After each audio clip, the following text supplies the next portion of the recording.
Hello, Victor here from RestoreYourMercedes.com, and what I have here today is a throttle body from a 6-cylinder Mercedes with ASR option for rod in Montana.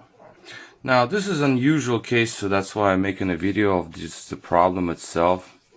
As you can see, the unit is still intact. It was produced on the 94. It's the 12th month of, as you can see right here, December 1994. Okay, so now the wires are not really great. They're cracking all over the place in there, but still holding on a little bit for testing. But the issue with the unit is not really the wires. I'm going to demonstrate it in a minute. The problem is inside the potentiometer. Usually, in many cases, potentiometers are okay. So I did test them. Before I mail these units out, I test them, make sure that all the readings come up, and unit does work indeed. And in this particular case, I couldn't get readings out of this thing until I removed the cover. I removed the cover and I cleaned it with some spray cleaner, okay, because all of these areas were very oily. I assumed the oil would enter from the seal on the side here and through the shaft and accumulate all around this area. So here, let me show you what happens. It is connected to my e-gas module, by the way. There's a power switch right here. As we see now, the unit is on. But if I'm going to touch on this lever, this is where the throttle pedal position potentiometer, and the second I touched it, the unit went into limp mode. Computer sensed the error. So if I reset it,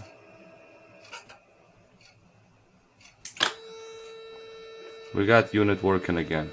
If I try to move the lever, sometimes it's a hit and miss. Sometimes it would work, sometimes it won't. As you can see, oh, that's it, limp mode. So motor, clutch, those are fine. The wires are semi-okay right now. See, that just shuts itself down, so I can't even get it to work. Okay, here.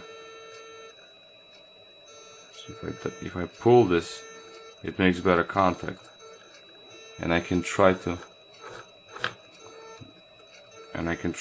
open the throttle plate just to show in the video.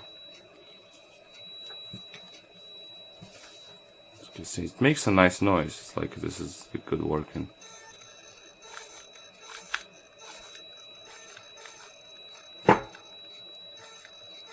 So as you can see, it responds. It's very choppy though.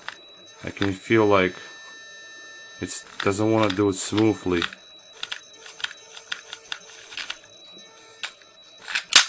Oh, that's it. So definitely a problem with the potentiometer, because it's easy to see when I touch it. Right away it goes into limp mode. Basically, computer doesn't see the reading. So what I'm gonna do here is I do have a parts potentiometer. Actually, we have a really nice, almost brand new sliders right here. So if the camera focuses alright or not. Let's see if I can get them closed up. There we go. As you can see, these pieces right here. You see how high these are. This is where they slide, right over here.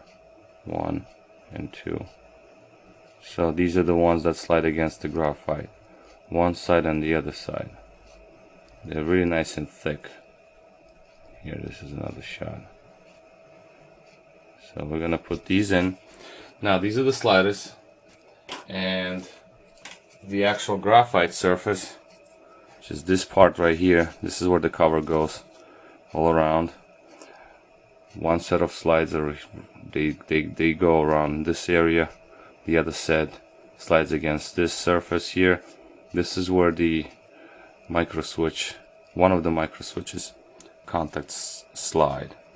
Now, also in this particular unit, this is the micro switch contacts. These are the best I could find. They look pretty good. I don't know if you can see them right there. Here we go. These are gonna work okay, because the customer's contacts are very worn. So I'm assuming that there was some contamination in there, and it's basically either the car has 300,000, 400,000 miles on it, or there was some sort of contamination coming from the shaft, and it definitely was, because it was very oily and basically worn off the surface. Also, when I moved the potentiometer R1, this is the first one right here, I don't even hear it slide against the surface. The sliders, I don't hear them. It's just like silent pretty much.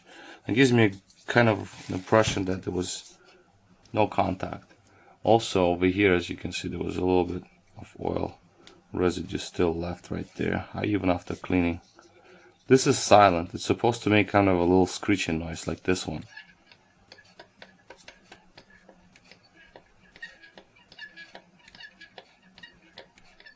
I don't know if you hear it. Let me bring it closer. Here.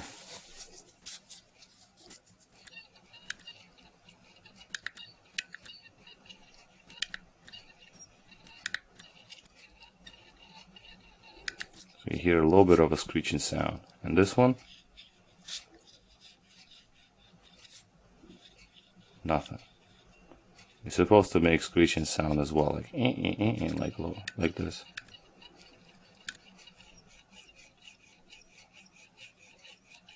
That's a sign of normal working unit. So basically, in order to get that potentiometer out, it's kind of a job and a half, because the whole unit will have to come apart. I have to unsolder all these terminals here, which is a ribbon cable. I just did it on the parts unit that I'm taking these from. As you can see, to get that potentiometer out, this is the unit that it came from. Basically, everything comes off from here. That's the bearing right there. This is where, actually on this side, this is where contamination on the other unit came through. There is a little bit of a seal here, probably broken, so I replaced this one. This one looks to be decent. It was a little bit of oil, but to me this looks to be pretty decent looking unit. So this is where potentiometer used to be on this unit. I also see a little bit of oil residue here. Okay, this is the contacts that I soldered the unit from. And yeah, so this is gonna work. I mean, this unit was lower mileage, but somebody tried to fix it and they completely demolished this unit. Poor little thing. So I had it for parts. I got it for parts because there's nothing I could have done with it. Theoretically I could have fixed it, but it's just not worth it. That unit was too bad, too long gone.